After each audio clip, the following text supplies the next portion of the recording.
Today is Saturday, November 9th. After all the ups and downs of an unprecedented election cycle, the race for the White House is finally over with a decisive win for now President-elect Donald Trump. So what led to his win? What might this mean for Democrats moving forward? And can the country possibly come together? Today, we're hearing post-election insights from both sides of the aisle. In just a bit, you'll hear from the hosts of the popular podcast Pantsuit Politics and authors of Now What? How to Move Forward When We're Divided About Basically Everything. Beth Silvers and Sarah Stewart Holland share their reactions and takeaways as supporters of Vice President Kamala Harris. But first, longtime Republican strategist and senior CNN political commentator Scott Jennings gives his take on Trump's sweeping victory. Welcome to the Newsworthy Special Edition Saturday, when we sit down with a different expert or celebrity every Saturday to talk about something in the news. Don't forget to tune in every Monday through Friday for our regular episodes, where we provide all the day's news in 10 minutes. I'm Erica Mandy. It's now time for today's Special Edition Saturday.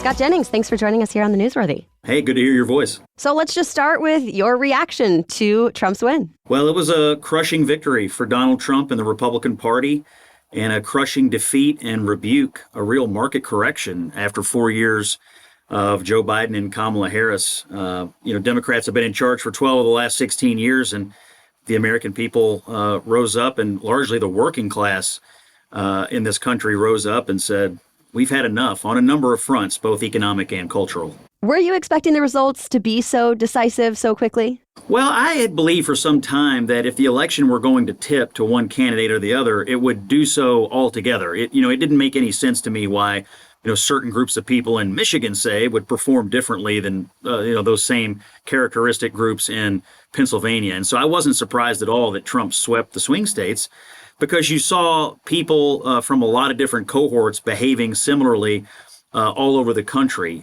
What was one of the biggest ones was Hispanics. I mean, the huge movement from Hispanic voters, and particularly Hispanic men, from the Democratic Party to the Republican Party was just enormous. You also saw some movement in African-American men towards Donald Trump. Really, if you look inside of it, though, I think the core of it is just this. The working class of this country that felt like they were crushed in COVID and then crushed by inflation, they're looking for some relief, and they're looking for somebody to set things right in their own lives, and they voted for change. Yeah, do you think it's anything specific about Trump, or is it simply about changing from the current administration? I think it's both. I think there are things about Trump that are unique. I think there's an authenticity to him that a lot of people respond to. I think that there were a lot of new voters in this election, particularly young men who aren't all that connected to our political culture, our political media. They're not part of the normal political process. Low propensity voters, maybe even no propensity at all to vote. They turned out for Donald Trump. The campaign made a huge bet on voters just like that. Yeah, Trump lost the popular vote back in 2016, even though he won against Hillary Clinton. But this time it's looking like he'll win both the electoral vote and the popular vote. So what does that tell you? Well, Donald Trump is more popular than he's ever been. His views, I think, are looked upon more favorably than they've ever been. He's more powerful than he's ever been. I mean, he's not backing into the White House here. He's pulling straight in through the front gate. This is a mandate.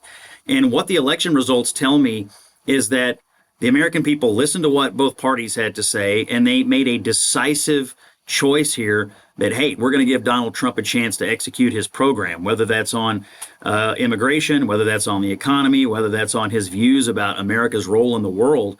Across the board, it was pretty decisive.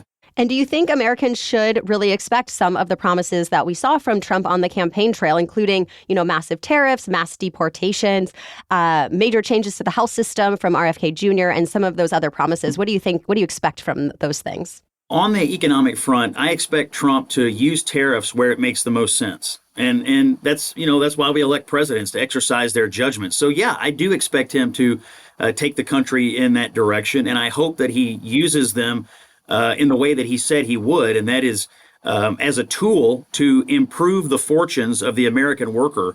I also think he's going to extend the tax cuts that he passed when he was in office. I think Republicans would love to do that, and that will also help the economy. On the immigration front, I'm expecting a couple of things. Number one, I would expect him to use his executive authority in the way he did in the first term to try to get the border under control as much as possible immediately.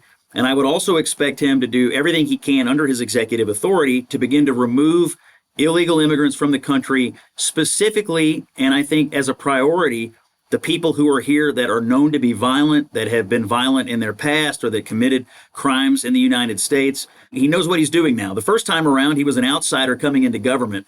Now he knows, how everything works, and he knows how Washington works certainly far more than he did before. So I would expect a confident president with the American people at his back to take the actions that he promised during the campaign. I wouldn't expect anything less out of him this time around. Of course, Trump has made claims in the past about voter fraud and seemed to be setting the stage before we got the results to question them. Now that he's won, we're not hearing really from him or anyone else about questioning the voting system or the results. So was it just politics all along, or what do you think's going on? Oh, I think he had some concerns about the election system. I think the resilience of the American election system was on full display. And also, I think the improvements that a lot of states have made was on full display. We saw states counting the votes faster than they did in 2020. So I'm really proud of what the United States produced here. I'm hoping maybe we can put this period of uncertainty about elections behind us, and all of us can agree we've got a pretty good election system. Yes, there are going to be issues, but by and large, we do it right. I think some states could improve, and I think some states could learn from places like Georgia and Florida and how they have improved their elections dramatically over the years. For everybody who volunteers to poll work, for every county clerk, for every secretary of state, for everybody who's part of the machinery of American democracy, my hats are off to you. You did an amazing job this year. Overall, what do you think this all means for the Republican Party now and when Trump leaves office in 4 years? One thing is clear. Donald Trump is the most powerful political figure in the country. He's the most powerful Republican in a generation. Remember, we hadn't won the national popular vote since my old boss, George W. Bush, did it back in 2004. And that's no small thing. And so I think for the party, it's an opportunity. Anytime you win an election in this kind of fashion, it's an opportunity to execute on key priorities and to really make progress on the things that you said you were going to do. I think he's going to have no trouble attracting top talent into his administration. And I think if the Republicans focus, they have a huge chance to move the country in the right direction. And of course, the old saying has always been true. Good policy is good politics. If the Republicans do that, they may be able to stave off, what is commonly a bad first midterm for presidents. And certainly you'll have an open presidential in 2028. If Trump does well and the Republicans do well, they'll have a great chance to hold that office 4 years from now. What's your final message to everyone who may be listening? So both Trump supporters who are celebrating and Harris supporters who may feel upset or even scared for the future. I thought for the longest time that if we could all agree on one thing, it's that no one election will break us. Because, in the United States, we have an election for president. And then in 2 years, if you don't like what's going on, you can vote for the other party. And then in 2 years after that, you can totally change the administration. That's what the American people just did. They didn't like what they were getting from Democrats, so they shifted to Republicans, and they may shift again in the future.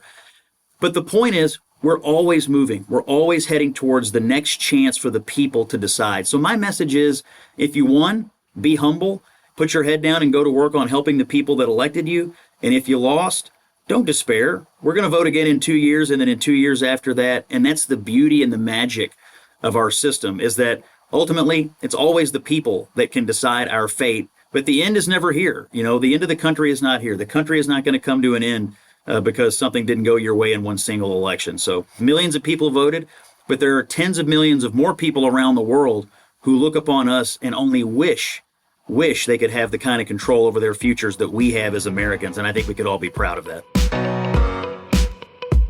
Still ahead, reactions and insights from political commentators who wanted Harris to become president. The hosts of the podcast Pantsuit Politics, Beth Silvers and Sarah Stewart Holland, share what they think Democrats could and could not have done differently and how the party moves forward with Trump in charge. And they, too, have a message for everyone listening. That's coming up.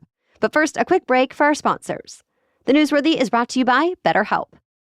With such a contentious election season, I do want to take a moment to say thank you to everyone still being kind to each other, even when you're stressed out or disagree with someone. This month is all about gratitude, and I'm trying to return to what and who I'm thankful for, especially when things feel chaotic and overwhelming. And that actually gets me back to a place where I can be kinder, both to others and myself. Yes, especially myself. Because if you're like me, you probably don't thank yourself quite enough. I've learned in therapy that being kind to myself and feeling grateful are two of the best things I can do for a calmer, happier life. So if you're thinking of starting therapy, which I highly recommend, you might consider giving BetterHelp a try. It's entirely online. It's designed to be convenient, flexible, and suited to your schedule. Just fill out a brief questionnaire to get matched with a licensed therapist, and you can switch therapists anytime for no additional charge. Let the gratitude flow with BetterHelp.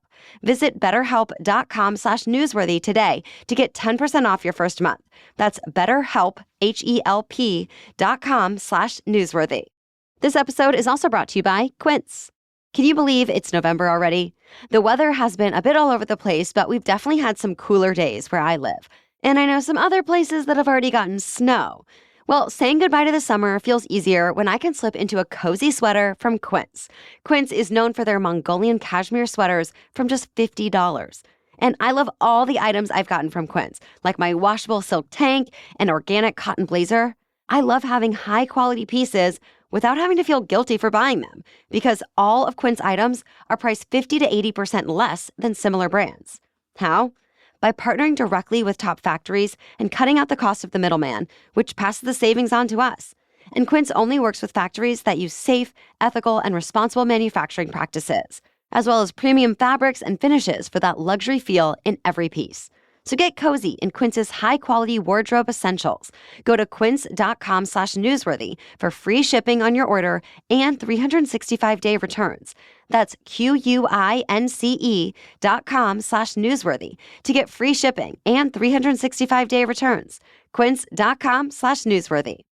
Okay, now to my conversation with Beth Silvers and Sarah Stewart Holland, hosts of the podcast Pantsuit Politics.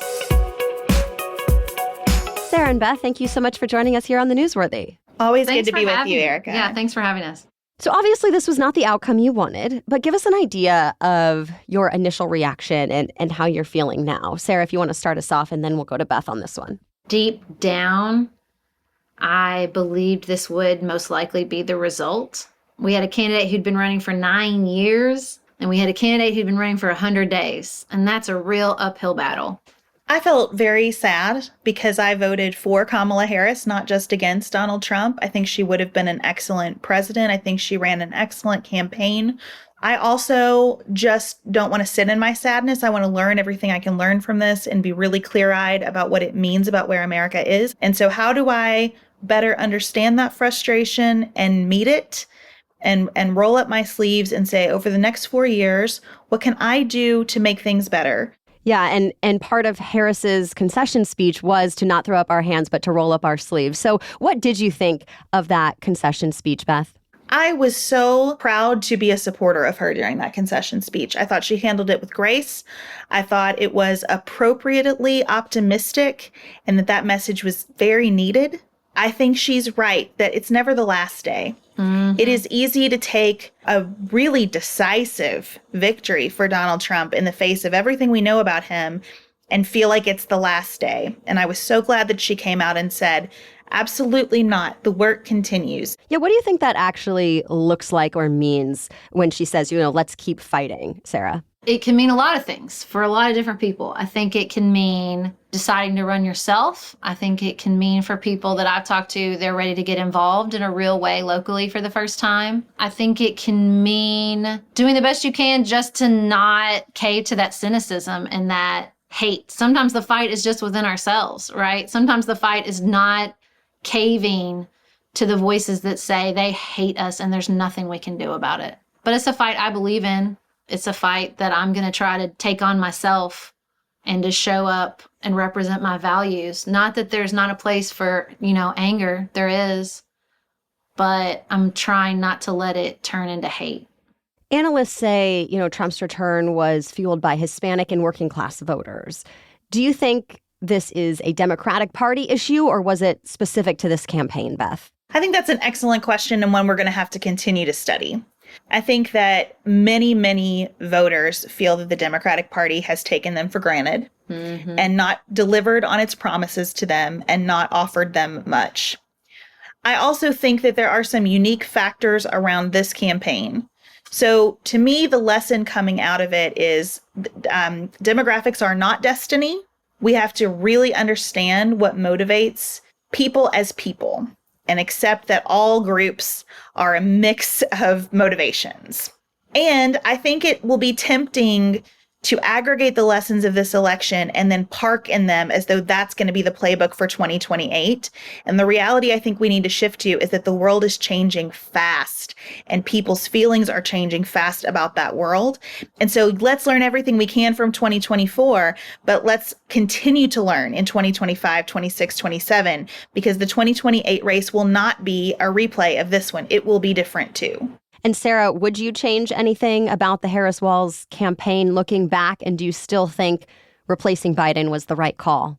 Absolutely. I think replacing Biden was the right call. I just wish it had happened sooner. I think that the mistake was him running again and shortchanging the Democratic Party from having a real open primary where we could go out and debate and compete and listen to people's visions and what they saw as the problems with America and put those to the test with the electorate. And Beth, I know that you've said that you would have liked to see Pennsylvania Governor Josh Shapiro on the ticket.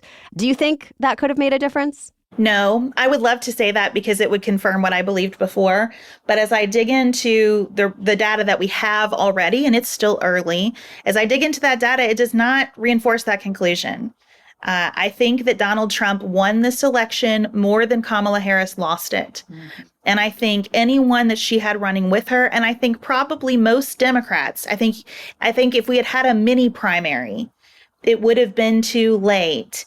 And there still would have been that sense that I both have to run as not Biden, but without disrespecting Biden. And what do you think this means overall? We've talked a little bit about it already, but what do you think this means overall for the Democratic Party moving forward? And what would be your advice, Sarah? It's time to go to the whiteboard. It's time to think about the way we communicate. It's time to think about the issues that we prioritize. It's time to think about our coalition and what that will look like. It's time to ask some really, really hard questions. And again, I think it will be so tempting to just blame, but it's not going to win us elections. I think we've shown that again and again and again. And I hope that the leaders in the Democratic Party, whoever they may be, and they might not be, they're not going to stay the same, right? There's going to have to be some change. And I hope that they have some real leadership and vision to offer. It's interesting, though, because voters in some states, like Missouri, voted for abortion rights, but against Harris or for Trump. What does that tell you, Beth? I don't think we're as divided on issues as we are on people and on what leadership looks like. It's tempting to sort of beat up on ourselves or on others when there are inconsistencies in position. I think Donald Trump has very effectively communicated to people that he doesn't much care about abortion, so you can trust him on it. And you can trust him to maybe keep the rest of the Republican Party sort of moderated around it. I think people do understand that their state legislatures have to be checked. But I think that goes to Sarah's advice for the Democratic Party's future. It is not enough to be with people on the issues. We also have to communicate and instill a sense of confidence that brings people on board with our leaders, with our specific personalities. Any thoughts on what might be next for Harris on an individual level, Beth? I certainly don't buy the punditry that she's finished as a politician because she did an excellent job in this campaign. I don't know what she wants for herself or her life, but I hope that she will continue to be an important voice in the party because I think much of what you can criticize about how the Democratic brand sort of got to this place, she chipped away at in her campaign. She had a very positive vision, a very positive message, and I hope that whatever she wants next for her life, she will continue to contribute to the thinking about where to go from here.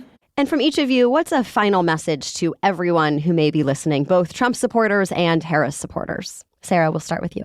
I hope that we can, if not abandon those titles as Trump supporters or Harris supporters, at least drop them down in the rankings. I want to have real and honest conversations with my fellow Americans. I want to look openly at the ugliness and the beauty. And I think we all just have to buckle up for some really hard work in front of us. Beth? I think that if you've ever done marriage counseling, you've heard, contempt is a killer. And I personally find that if I am holding contempt for someone, it only poisons me. Whether you think the right is the problem or the left is the problem, can we be really honest? Can we assess things? Can we advocate passionately for our positions without feeling contemptuous of each other? Because that will not solve anyone's problems. Well, a big thank you to our guests for joining us during this busy post-election time. Be sure to check out Sarah and Beth's podcast, Pantsuit Politics, where they have real conversations about politics, democracy, and the news while still treating each other like thoughtful human beings. They're also the authors of 2 books, I Think You're Wrong, But I'm Listening, and Now What? How to Move Forward When We're Divided, about basically everything. Thanks also to Republican strategist Scott Jennings. Hear him talk and debate politics on CNN, and listen to his podcast, Flyover Country, where he offers insightful conversations and commentary on the news. We have links to it all in today's episode notes on our website, thenewsworthy.com. We always appreciate it if you share this episode with a friend, and we'd love for you to join us again during the week when we provide 10-minute daily news roundups to keep you in the know. Thank you so much for being here and spending your time with us. We'll be back on Monday with the news of the day. Until then, have a great weekend.